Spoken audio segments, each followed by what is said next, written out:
Bienvenue dans cette nouvelle édition du QG News. Voici les titres. Le président Joseph Kabila briguera-t-il un troisième mandat alors que l'élection présidentielle est prévue en 2016 en République démocratique du Congo? La question préoccupe toujours l'opposition. L'état de l'économie ghanéenne inquiète les spécialistes. Depuis 2013, le Ghana accumule les difficultés économiques au niveau du déficit public, du cours de l'or et de la monnaie nationale. Et puis les défis de la bancarisation, construire le modèle africain, c'est le thème du forum Forbes Afrique 2014 qui s'ouvre ce vendredi à Brazzaville au Congo. En République démocratique du Congo, la présidentielle de 2016 alimente les débats. Les différents partis de l'opposition préparent d'ores et déjà cette élection. Ces derniers devraient s'unir derrière un candidat unique. Tous appellent également les autorités à ne pas modifier la Constitution. Guillaume Durand. L'opposition s'organise en vue du scrutin présidentiel prévu en 2016 en République démocratique du Congo. Le doute plane toujours sur la participation de l'actuel chef de l'État, Joseph Kabila, à cette élection pour un troisième mandat, ce qui serait contraire à la Constitution. Les leaders politiques opposés au PPRD, le Parti du peuple pour la reconstruction et la démocratie, appellent les autorités à ne pas modifier l'article 220 de cette Constitution. Nous ne voulons pas qu'il brigue un troisième mandat, parce que déjà la Constitution la lui interdit. Et s'ils osent passer en force, je pense que c'est pas bon. Il a été incapable, il n'a pas été capable d'apporter une vie meilleure à nos compatriotes, aux Congolais. Et c'est un pouvoir global avec toute son équipe qui n'arrive pas à trouver des solutions. Je ne suis pas les seuls à le dire. Les différentes mouvances de l'opposition entendent également s'unir face aux partis au pouvoir. Un candidat unique élu au lendemain de primaires devrait représenter l'opposition en 2016. En 2016, d'abord, cette fois-ci, nous ne voulons pas que l'opposition parte en ordre dispersé. C'est le travail que j'ai effectué personnellement avec les grands leaders de l'opposition que j'ai vus personnellement et nous sommes d'accord sur des points précis. Nous aurons un candidat unique parce qu'il y aura des primaires au sein de l'opposition. C'est ce que nous souhaitons, c'est ce qui va se faire parce que tout le monde est d'accord sur l'idée de sortir un seul candidat mais à condition qu'il y ait des débats contradictoires entre les différents candidats. La question d'un troisième mandat se pose au sein de la majorité présidentielle mais le chef de l'État Joseph Kabila est pour le moment resté silencieux sur le sujet. Première étape vers la paix au nord du Mali. Après presque 10 jours de négociations, le gouvernement et les 6 groupes rebelles sont parvenus à un accord. Il prévoit notamment un cessez-le-feu entre les belligérants. Mais l'exclusion de certains mouvements rebelles des discussions inquiète les Maliens, comme Tiambel Guillambara, directeur de publication de La Voix du Mali. On sait que les groupes armés se sont retrouvés à Alger avec le gouvernement malien en forte délégation pour enclencher les pourparlers. Les préalables ont permis la libération des prisonniers. Ensuite, une feuille de route vient d'être signée entre les deux parties, les groupes armés, les 3 groupes armés, EMA, ASUA et NIA, pour discuter du fond maintenant avec le gouvernement malien, c'est-à-dire des pourparlers directs sur le fond pour un accord de paix.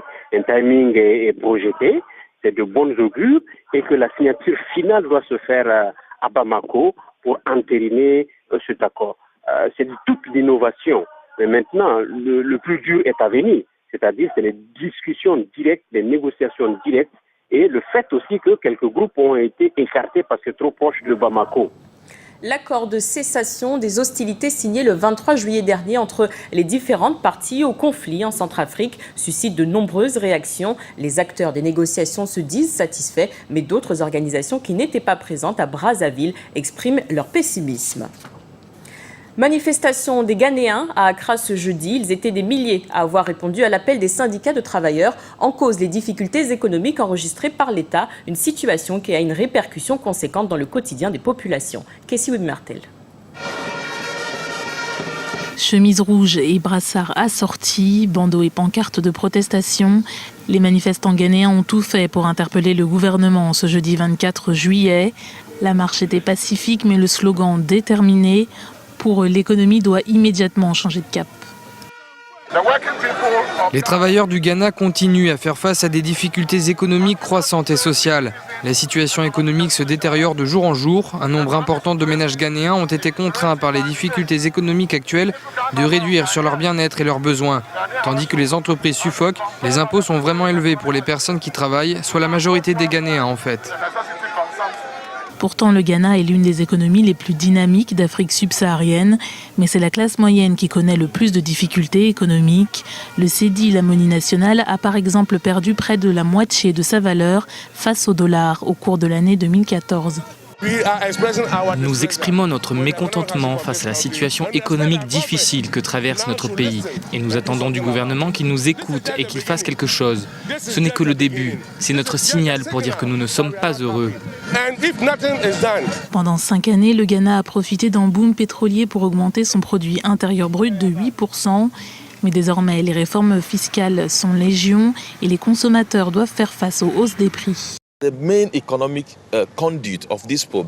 La conduite généralement adoptée pour régler ce problème, c'est la dépréciation de la monnaie. Mais existe-t-il des programmes pour faire face à la dépréciation ? On nous a dit que c'était de l'offre et de la demande en septembre dont il était question. Nous avons appris que près de 1,8 milliard de dollars seraient injectés dans l'économie. Il a été dit que 100 millions de devises en provenance de Dubaï étaient à venir. On nous a dit aussi qu'environ 156 millions de dollars de la Banque mondiale étaient sans doute à venir. Peut-être que le Ghana va soulever environ 100 milliards de dollars d'euros d'obligations. Une fois que nous aurons reçu tout cela, entre septembre et octobre, nous présenterons un nouveau taux de base de notre monnaie. Pour certains analystes, le salut économique du Ghana ne reposerait que sur un renflouement des institutions financières internationales. Le gouvernement a par ailleurs tenu une réunion de planification au mois de mai 2014.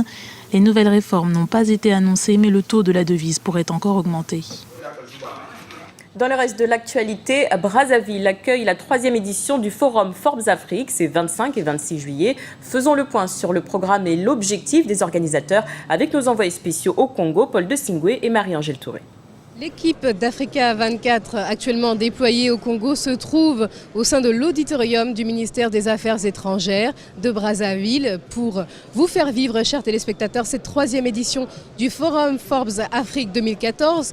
De nombreuses personnalités sont en train de rentrer dans cette salle, vous en voyez quelques-unes certainement. Alors du côté politique, on peut citer des chefs d'État africains qui ont fait le déplacement. Le président par exemple de la Guinée Alpha Condé ou celui encore du Niger, Mahamadou Issoufou, sont présents. L'ancien président français également. D'un côté plus économique, on peut citer le président d'Afreximbank, Jean-Louis Ekra et bien d'autres personnalités qui vont donc participer à ce Forum Forbes Afrique 2014.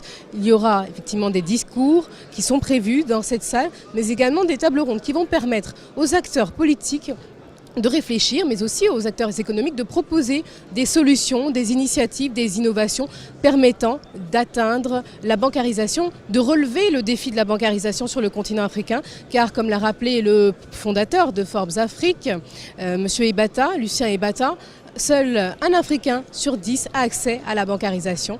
Les acteurs de ce forum vont donc tenter de changer cette donne. Près de 350 personnalités prennent part au Forum Forbes Afrique qui vise à accélérer l'émergence du continent africain. Pour les organisateurs, le développement de la bancarisation ne saurait se faire sans l'implication des banques, un taux qui reste encore faible en Afrique. Un reportage de Prince Bafuolo, notre correspondant au Congo. Brazzaville, la capitale du Congo, accueille ce vendredi le Forum Forbes Afrique 2014. Thème choisi, les défis de la bancarisation, construire le modèle africain. À ce jour, seule une personne sur 10 a un compte en banque en Afrique. Un frein pour le développement économique et social du continent. Au cours des travaux, les participants devront réfléchir sur un nouveau modèle bancaire pour accélérer l'émergence de l'Afrique. Quelqu'un est propriétaire d'une vaste étendue qu'il exploite et il veut demander un crédit en banque. Le banquier va lui dire « Monsieur, je veux une hypothèque ». Monsieur n'a pas de titre foncier. L'objectif, c'est d'amener nos banques à s'adapter à la réalité de notre économie, à trouver d'autres moyens de garantie. Au Congo, comme dans bien de pays africains, les banques sont en surliquidité mais n'octroient pas de crédit. Une situation qui n'arrange pas les porteurs de projets. Ce vendredi, banquiers et économistes vont plancher pour changer la donne. Il s'agira aussi de créer un climat de confiance pour encourager les Africains à sécuriser leurs avoirs. Au Congo, par exemple, le taux de bancarisation est seulement de 7%, soit 13% de la population. Sur place, quelques banques multiplient les stratégies et les services pour attirer le plus grand nombre de clients. Au-delà de la possibilité de disposer d'un compte chèque ou d'un compte d'épargne, ils ont la possibilité en termes de produits d'accéder à des produits comme le crédit rapido, qui est un produit qui permet aux différents clients de pouvoir régler un certain nombre de problèmes d'urgence. Vous avez des découverts, Vous avez des découvertes, vous avez des avances qui peuvent être faites également. Près de 3500 personnalités du secteur politique et économique du monde entier sont à Brazzaville pour le forum Forbes Afrique 2014, une opportunité pour les hommes d'affaires africains et pour le continent. Nous vous remercions pour votre fidélité. Dans un instant, une nouvelle édition de l'information sur Africa 24.